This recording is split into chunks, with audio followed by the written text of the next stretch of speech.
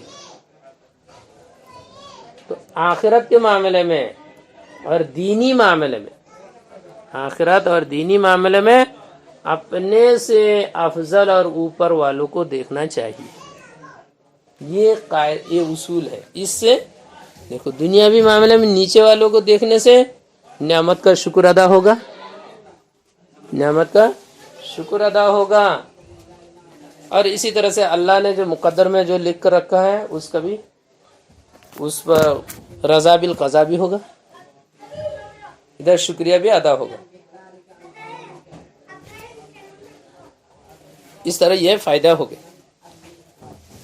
اور دینی معاملے میں اپنے سے افضل کو دیکھنا چاہیے۔ اس سے کیا ہے؟ اپنا دین سنوارے گا، اپنا دین بنے گا، اپنا دین بنے گا، اپنی آخرت بنے گی۔ یہ طریقہ ہے۔ لیکن آج کل ہم لوگوں کا جو طریقہ ہے وہ تو بالکل الٹا ہے۔ دینی معاملے میں فلاں تو کچھ بھی نہیں کر رہے ہیں، الحمدللہ ہم تو سب کر رہے ہیں۔ کسی بھی بات میں فوراً مثال پیش کر کے دے دیں گے کہ فلاں تو کچھ نہیں کر رہے ہیں، ہم تو کر رہے ہیں۔ اور دنیاوی معاملے میں، ہر معاملے میں ان کے پاس تو بہت کچھ ہے، ہمارے پاس کچھ نہیں۔ یہ عام جملے ہیں، یہ سب یہ طریقہ نہیں ہے، یہ غلط طریقہ ہے۔ صحیح طریقہ وہی کہ دینی معاملے میں اپنے سے اوپر اور اعلیٰ کو دیکھنا چاہیے، دنیاوی معاملے میں اپنے سے ادنا اور نیچے والوں کو دیکھنا چاہیے۔ پھر اس صورت میں نہ دنیا میں کوئی پریشانی اور نہ انشاءاللہ آخرت میں کوئی پریشانی ہوگی۔ آخرت بھی بن جائے گی، دنیا بھی بن جائے گی، چین سکون اطمینان والی زندگی اسی سے۔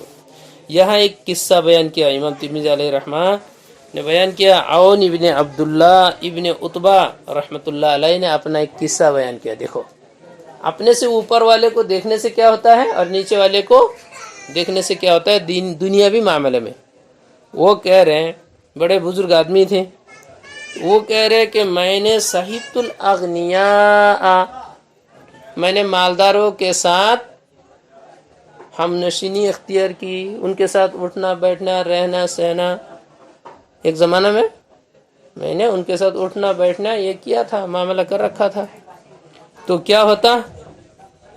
مجھ سے زیادہ غمگین کسی آدمی کو بھی میں نہیں پاتا تھا، نہیں دیکھتا تھا۔ سب سے زیادہ غمگین میں، مالدار کے ساتھ رہنے کی وجہ سے میں سب سے زیادہ غمگین اور فکر مند رہتا تھا، پریشان رہتا تھا۔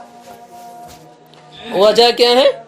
وجہ یہ بتا رہا ہے ارا دابتن خیرم من دابتی، ظاہر سی بات ہے میں ان کے ساتھ رہ رہا ہوں، میں دیکھتا ہوں کہ ان کے جو سواری ہے وہ میری سواری سے بہتر ہے، ان کے کپڑے میرے کپڑے سے اچھے ہیں، ان کا گھر میرے گھر سے اچھے ہیں،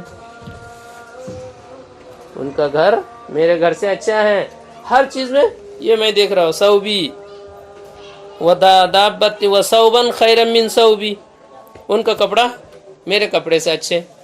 اس طرح میں ہر وقت پریشان میں رہتا تھا۔ لیکن میں نے بعد میں پھر اپنا طریقہ بدل دیا، وَصَحِبْتُ الْفُقَرَاءَ فَاسْتَرَحْتُ، پھر میں نے کیا کیا؟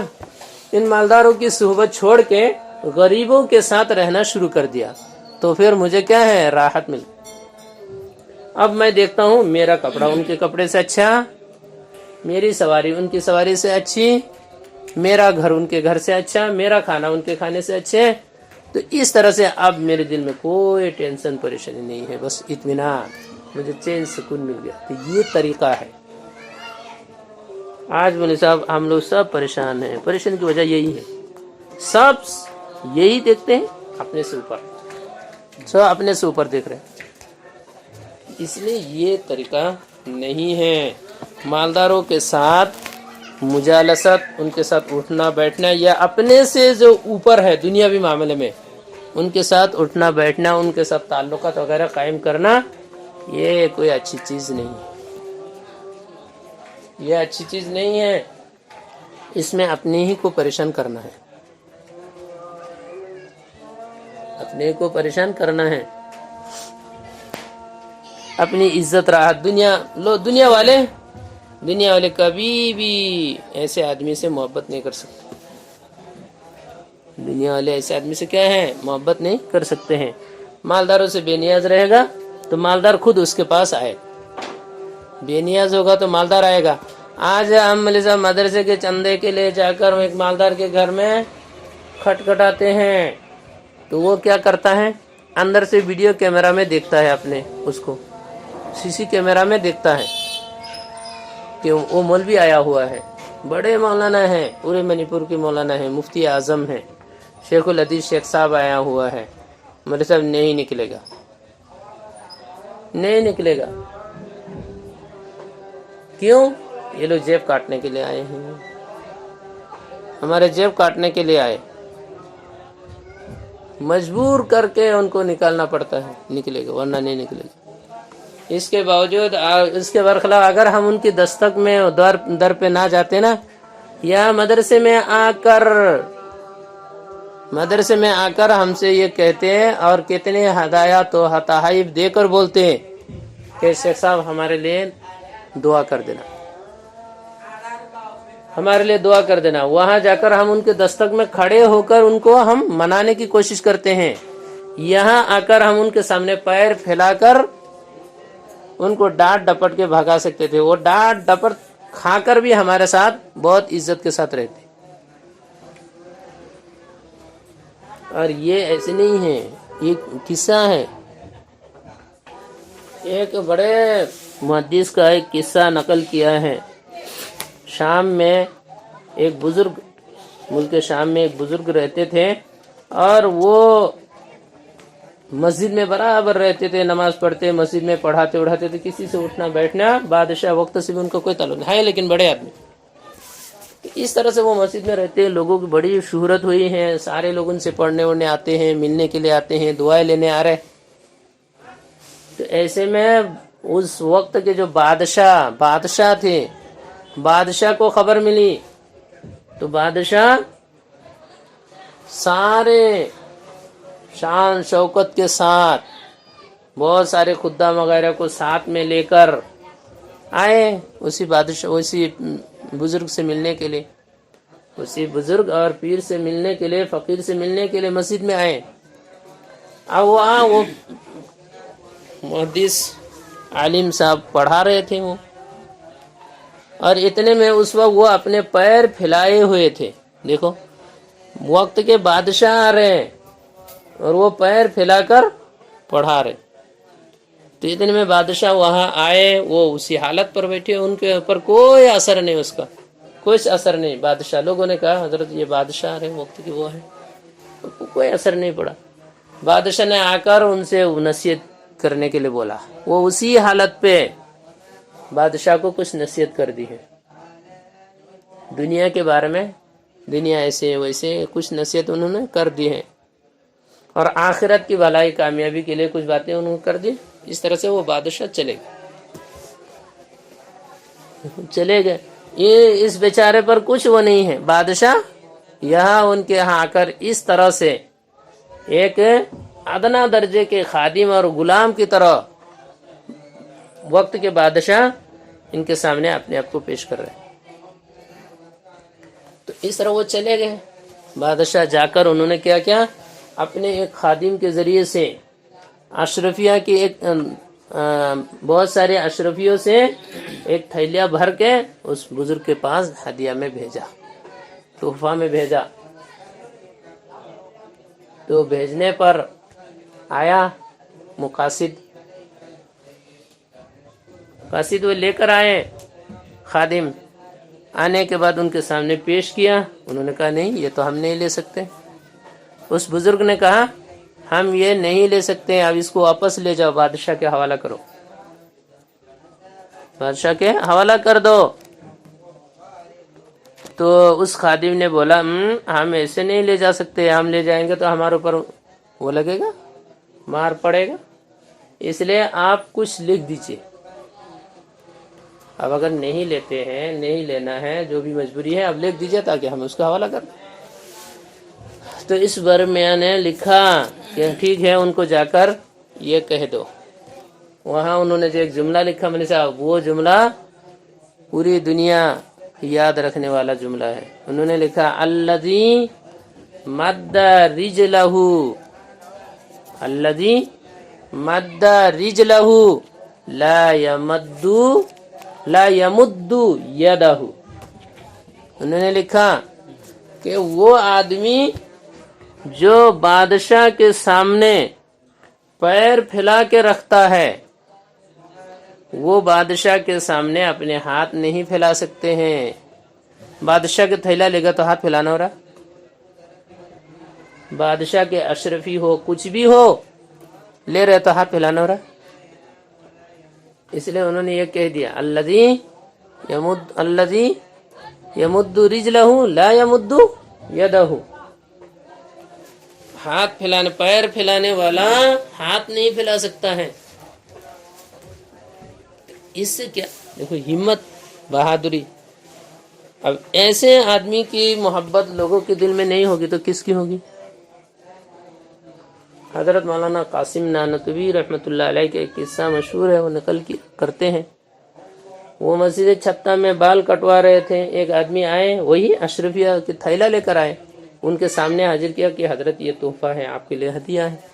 انہوں نے انکار کر دیا، دوسری طرف منہ پھیر لیا، ادھر چلے گئے، تیسری طرف پھر گئے، اس طرح گھوم گھام کے آخر میں وہ بیچارے مجبور ہو کر، انہوں نے نہیں لیا، وہ بیچارے مجبور ہو کر چلے گئے۔ واپس جاتے ہوئے مسجد چھتہ کی جو دروازے ہیں جہاں چپل رکھتے ہیں، وہاں شاید حضرت کی بھی چپل ہو، وہاں یہ سارے اشرفیہ کے ساتھ اس تھیلے کو کیا کر دیا، چپل کے اوپر ڈال دیا،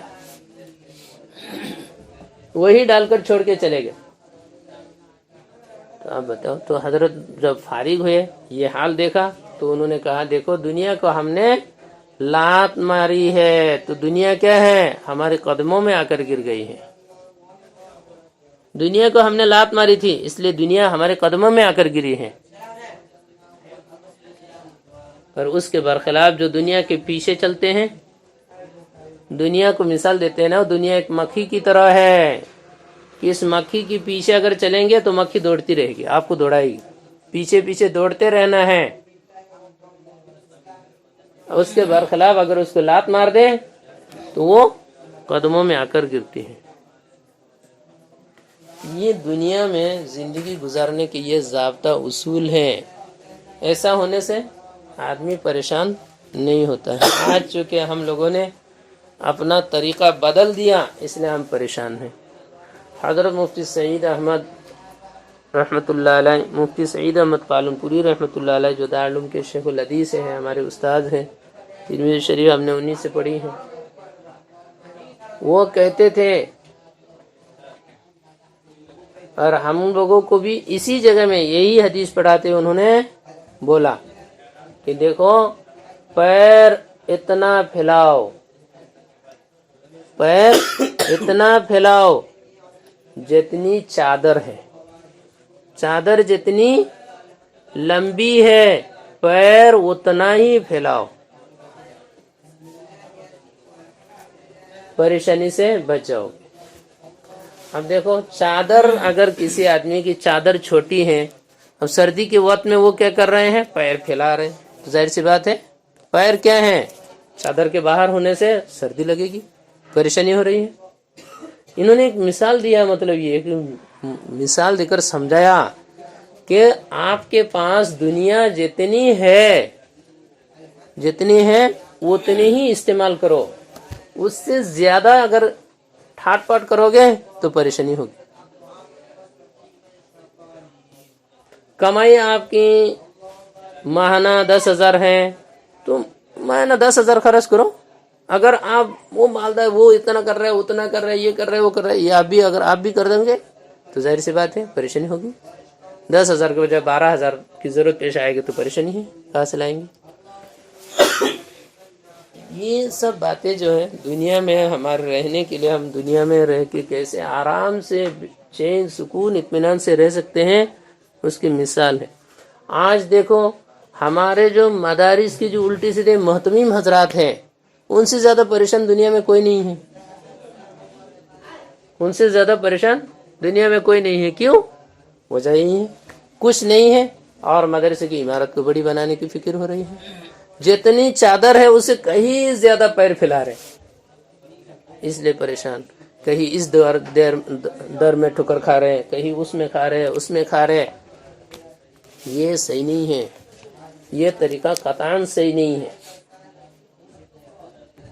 اللہ کے ساتھ استغنا ہونا چاہیے، بس استغنا یہی ہے کہ ہم اتنا پھیلنے پھیلانے کی کوشش نہ کریں۔ اگر ہم استغنا کے ساتھ کام کریں اور اللہ کو ہم سے خدمت لینا مقصد ہے تو اللہ لے گا، اور اگر اللہ کو ہم سے خدمت لینا مقصد ہی نہیں ہے تو ہم چاہے جتنی بھی پھیلاتے رہے، کچھ فائدہ نہیں ہوگا۔ اس لیے ذلت اور رسوائی سے آدمی کو بچنا چاہیے، خاص طور سے یہ جو ایاکی و مجالست الاغنیاء والی جو بات ہے، مالداروں کے ساتھ اٹھنے بیٹھنے سے تو دور رہنے، جتنا دور رہ سکے اتنا بہتر ہے، اتنا بہتر ہے۔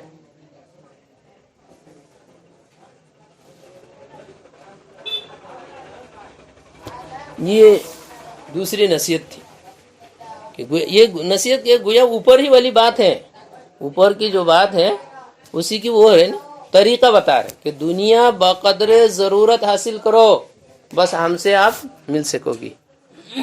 اب دنیا بقدر ضرورت کب حاصل کر پائیں گی؟ اس کے لیے آپ نے بتایا کہ مالداروں سے دور رہو، بقدر ضرورت سے تم زندگی گزار سکتی ہو۔ یہ کیا آگے ایک مثال دے کر آپ نے بتایا بقدر ضرورت کیا ہے، بقدر ضرورت دنیا کیا ہے، اس کو آپ صلی اللہ علیہ وسلم نے بتایا وَلَا تَسْتَخْلِقِي ثَوْبًا حَتَّى تُرَقِّيهِ،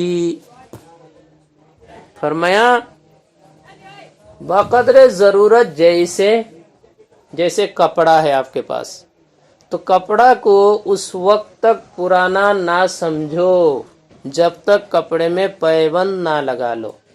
یہ کپڑے میں پیوند لگا کر آپ اگر استعمال کر رہے ہیں تب بھی تو ضرورت تو پوری ہو رہی ہے نا۔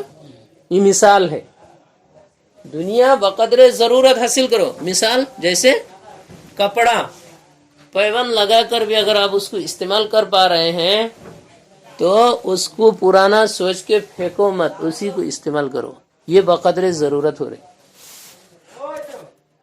تو یہ مثال دی ہے، تو بیچ میں آپ نے بقدر ضرورت دنیا سے زندگی گزارنے کے علاج بتایا، آخر میں پھر مثال دیا کہ بقدر ضرورت یہ ہے کہ کپڑا ہے تو پیوند لگا کر استعمال کرو جب تک استعمال کر سکتے ہیں، جب ناقابل استعمال ہو تب اس کو پرانا سوچ کے پھینکو۔ یہی قصہ کہتے ہیں کہ حضرت عمر بن الخطاب رضی اللہ تعالی عنہ خطبہ دے رہے تھے، امیر المومنین میں سے خطبہ دے رہے جمعہ کو، اور کہہ رہے کہ ان کی جو لنگی پہنے ہوئے تھے اس لنگی میں 12 جگہ میں پیبند لگے ہوئے تھے۔ امیر المومنین کا وہ حال ہے، اور آج ہم لوگ الحمدللہ کوئی کپڑوں میں پیبند ہمارا لگتا ہی نہیں، اس سے کئی بہت پہلے ناقابل استعمال ہے کہہ کہ ہم لوگ پھینکتے ہیں چھوڑتے ہیں۔ تو ہمارا اور ان لوگوں کا معاملہ بہت فرق ہو گیا، بہت فرق ہو گیا، اس لیے اللہ ہماری حفاظت فرمائے، اس کے علاوہ کوئی اور راستہ ہمارے ساتھ نہیں ہے۔ ہم نے تو سب بگاڑ کے رکھے، سب بگاڑ دی ہیں، جو بھی طریقے پہلے تھے وہ کوئی طریقے آج ہمارے ساتھ نہیں ہے۔ کھانے پینے کے معاملے میں دیکھو، کھانے پینے کے معاملے میں وہ لوگ سرکہ کو بہترین سبزی سمجھتے تھے، آج ہم لوگ